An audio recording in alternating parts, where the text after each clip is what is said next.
In 1970, Don Cornelius launched Soul Train from a tiny Chicago studio using his own savings.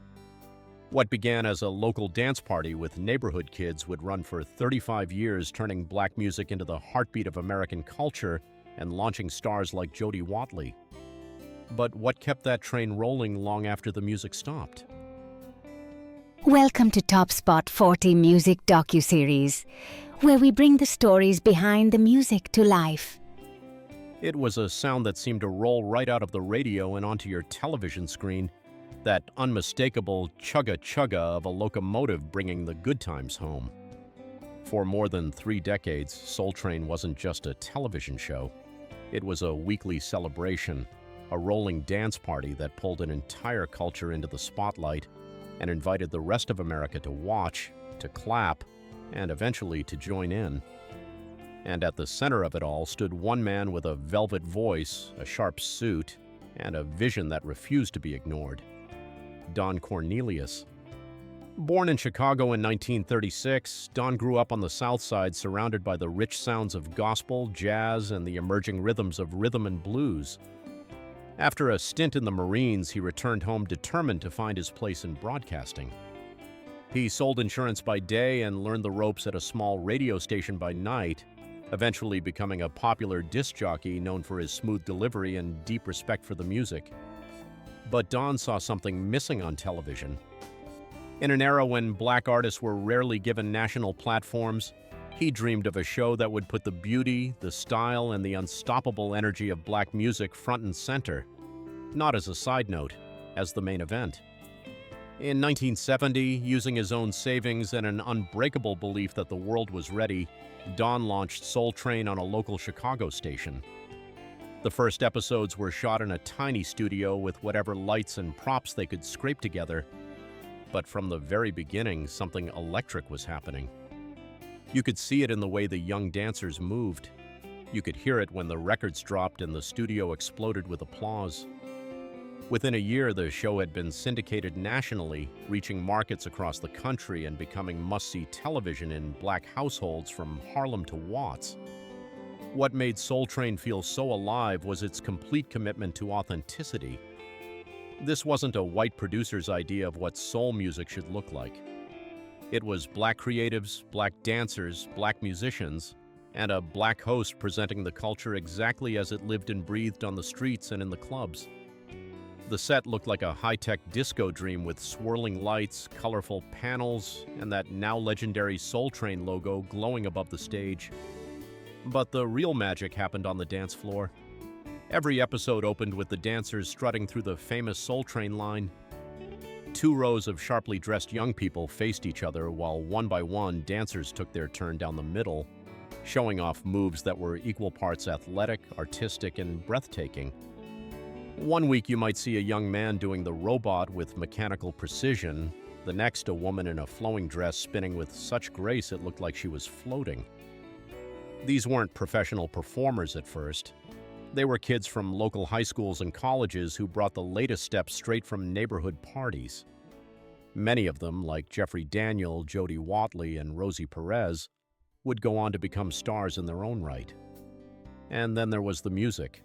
Soul Train became the place where generations discovered or rediscovered their favorite artists in their most vibrant form. You saw James Brown laying down the funk with that famous cape routine, Aretha Franklin singing with a power that could lift the roof off the studio, the Jackson 5 practically glowing with youthful talent, doing moves so tight they looked choreographed by heaven itself. Marvin Gaye, Smokey Robinson, Earth, Wind and Fire, Gladys Knight, the list went on and on. For many white viewers, these performances were their first real introduction to the depth and joy of black music. For black viewers, it was validation. It was seeing their heroes treated with dignity and style on national television. Don himself became as much a part of the show as the music. With his tall frame, perfectly tailored suits, and that rich baritone voice, he carried an air of elegant authority. He wasn't flashy. He didn't try to be one of the kids. Instead, he served as the gracious guide, introducing acts with genuine admiration and conducting interviews that revealed the humanity behind the hits. When he signed off each episode with his trademark phrase, "Love, Peace, and Soul," it felt less like a closing and more like a blessing. The cultural impact of what Don built cannot be overstated. In the years following the civil rights movement, when many doors remained stubbornly closed, Soul Train became its own kind of cultural embassy. It showcased Black excellence without apology.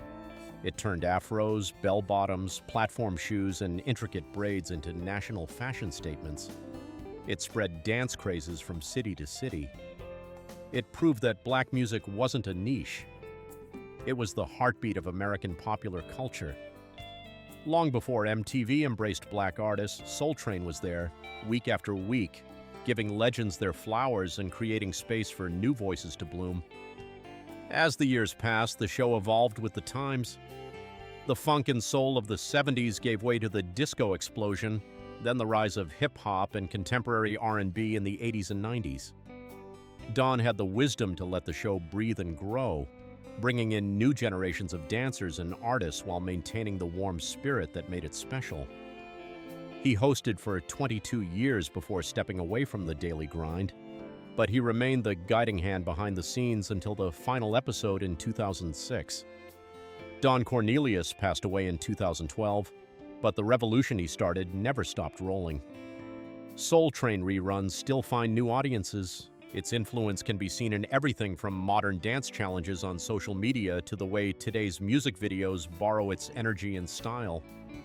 Music historians point to it as one of the most important cultural institutions of the late 20th century. For those of us who grew up with it, though, it was simpler than that. It was Saturday mornings filled with music that made you want to dance. It was the joy of watching people who looked like you celebrated on screen. It was that wonderful feeling that for one glorious hour, the whole world was grooving to the same beat. Don Cornelius understood something profound, that music has the power to bring people together, to lift spirits, and to bridge worlds that too often remain divided. He took that truth, put it on a train, and sent it chugging into American living rooms for 35 remarkable years. And every time we hear those familiar opening chords or see young people moving with pure abandon on a dance floor, we're reminded that the Soul Train is still running. It's running through our memories, through our playlists, and through every new generation that discovers the power of love, peace, and soul. Thank you for joining us for Top Spot 40 Music Docuseries. Discover all the stories behind the music at topspot40.com. Until next time, keep the music playing.